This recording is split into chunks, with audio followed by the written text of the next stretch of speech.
হয় তাহলে আর একটু প্রিসাইজলি বলা যায় যে এটা চান্স আশা করি এরকম এটা হয়ে যাওয়ার সম্ভাবনা খুব বেশি বা হয়ে যাবে। যেহেতু ওনার একটা বাচ্চা আছে এটার জন্য কি উনি অ্যাডভান্টেজ পাবে না? অফকোর্স কিছু অ্যাডভান্টেজ পাবে, ওনার ফ্যামিলি লাইফ এখানে অবশ্যই এস্টাবলিশ হয়ে গেছে বলা যায়, তো এইগুলো কনসিডারেশনে নিবে, কিন্তু স্পেসিফিক্যালি কারো পক্ষে বলা সম্ভব হবে না যে ওনার এটা সাকসেসফুল হবেই। আমি এটা এইভাবে স্পেসিফিক আনসার দেওয়া আমার মনে হয় না ঠিক হবে কারো। অবশ্যই। সেকেন্ড কোয়েশ্চনটা হাউজিং বেনিফিট সম্পর্কিত question. You are not obliged to answer this question, but if you are aware of the housing বেনিফিটের জন্য you can answer me. Housing বেনিফিটের জন্য ওনার ওয়াইফ অ্যাপ্লিকেশন করেছে, এখন তারা চাইতেছে কাউন্সিলর এরা চাইতেছে যে তার এনআই নাম্বার, ওনার তো এনআই নাই, এই সমস্যার কোনো সমাধান আছে কিনা? এই সমস্যার সমাধান উনি যারা হাউজিং বেনিফিটের ল নিয়ে যারা প্র্যাকটিস করেন তাদের সাথে উনি কথা বলতে পারেন, সেটা হচ্ছে আমার প্রাথমিক পরামর্শ ওনার জন্য। আর দ্বিতীয় কথা হচ্ছে যে কাউন্সিলর এরা তো আসলে বেশি ল ঘাটাঘাটি করে অভ্যস্ত না, তারা হচ্ছে যে বেসিক যে তাদেরকে গাইডলাইন দেওয়া হয়েছে কাউন্সিলর যারা ক্লারিক্যাল জব করেন, তো ওনাদেরকে যে গাইডলাইন দেওয়া হয়েছে ওনারা এই গাইডলাইন থেকে সরে আসবেন না।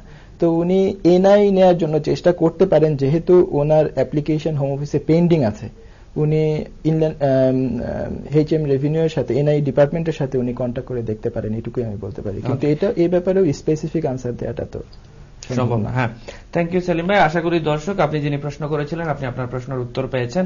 Will go to the next caller, let's see who is on the line now. Hello call, আসসালামু আলাইকুম। হ্যালো আসসালামু আলাইকুম। হ্যালো, আসসালামু আলাইকুম। ওয়ালাইকুম সালাম জনাব। ভাই সাহেব। জি ভাই সাহেব, পোকা। আমার ফাদার ব্রিটিশ। জি। 1968 উনি আসছিল। জি। ওই এয়ারপোর্ট ছিল রয়্যাল এয়ারপোর্ট, রয়্যাল এয়ারফোর্স। হ্যাঁ, তো রয়্যাল এয়ারপোর্ট ওই সার্টিফিকেট গুলো আছে। আচ্ছা। তো এখন আমি আসছি এই দেশে, আমি আসছি 9 ইয়ার্স আগে। জি। তো আমি ফ্যামিলি নিয়ে আসছি, আমার বাচ্চাটা কন্টিনিউ স্কুলে লেখাপড়া করতেছে। জি। তো আমার আম্মা অসুস্থতার কারণে দেখি আমি দেশে আমি টুরিস্ট ভিসায় আসছিলাম। আচ্ছা। স্টে করার পর আমার আম্মাকে লুক আফটার করার জন্য আমি এই দেশে স্টে করে ফেলেছি। আমার আম্মার সোল কেয়ারার হিসেবে বা আমার আব্বা যে এয়ারফোর্সে আছে ওই গ্রাউন্ডের কোনো একটা অ্যাপ্লাই করতে পারবো। ওকে, আপনাকে একটা কথা জিজ্ঞেস করি, আপনি আপনার আব্বা কি ব্রিটিশ সিটিজেন?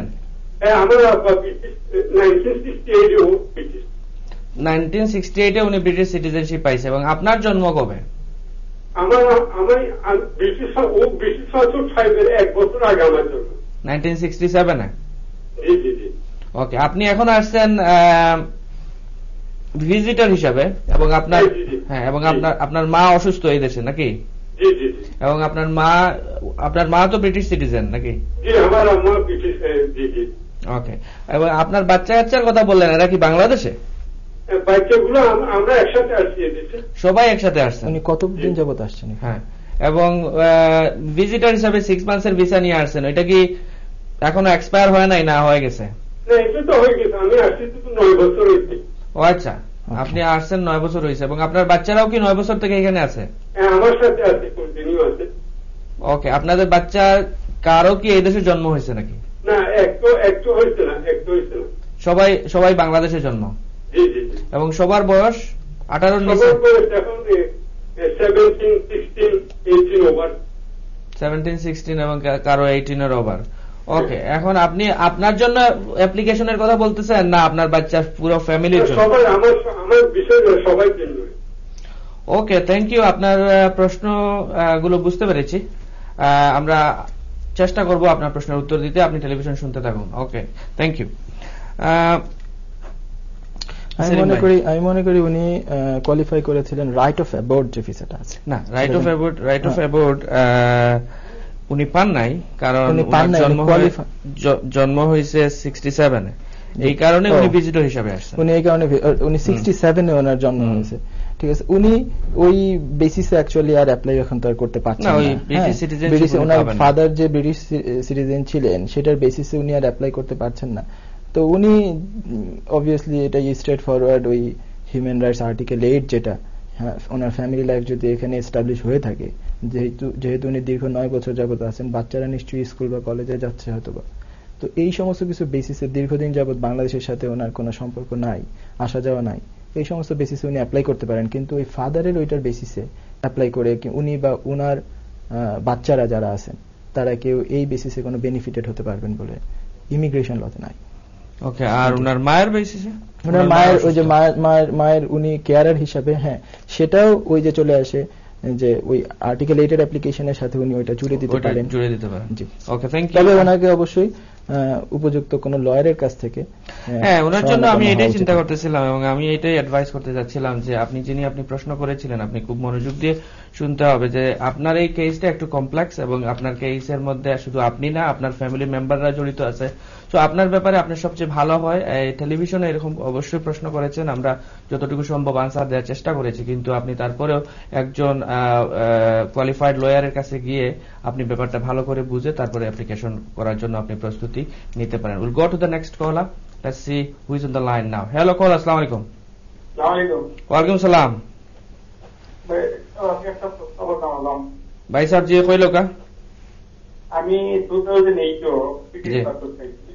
ওকে, আমার বাদে বাংলাদেশে গেছিলাম, ইয়ারে 7 মাস থেকে আইছি। আমার প্র্যাকটিস একটু আমার হয়েছে, আমার ইমিগ্রেশন আমার আখের আগে তো তাহার বাদে আমার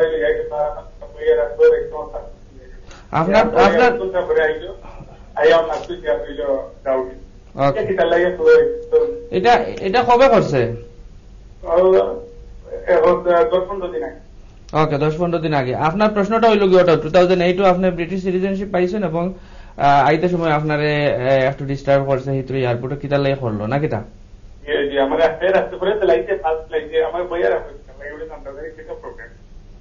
ওকে, ঠিক আছে, আমরা আপনার প্রশ্নটা উত্তর দেওয়ার চেষ্টা করবো। Okay, thank you. আপনি টেলিভিশন দেখতে থাকুকা। সেলিম ভাই, we have to take a break. প্রিয় দর্শক, it's time to take a commercial break. Will be right back after the break. Until then please stay with us. আপনারা দেখছেন আইন বিষয়ক লাইভ অনুষ্ঠান লিগ্যাল প্ল্যাটফর্ম। এই ব্যক্তিটির ভিসা এক্সপায়ার্ড, উনি একজন ওভারস্টে, উনার ভিসা অ্যাপ্লিকেশন রিফিউজড, অ্যাপিল করার সময় মাত্র 10 দিন। এই স্টুডেন্টের ভিসার মেয়াদ মাত্র 1 মাস, তার ভিসা এক্সটেনশন করাতে হবে। আপনার এই সকল সমস্যা সমাধানে বিশ্বস্ত ও দক্ষ সহযোগী ইউকে ইমিগ্রেশন কনসালট্যান্টস, আমাদের অভিজ্ঞ লয়ার্স আপনাকে দিতে পারে সর্বোচ্চ মানের ইমিগ্রেশন অ্যাডভাইস। আমরা হোম অফিস এবং ইমিগ্রেশন ট্রাইব্যুনালে সরাসরি যে কোনো কেস রিপ্রেজেন্ট করি। আপনার সমস্যা লুকিয়ে রাখলে ভোগান্তি বাড়বে আপনারই। সো প্লিজ কন্ট্যাক্ট আস, ইনশাআল্লাহ আমরা আপনাকে হেল্প করতে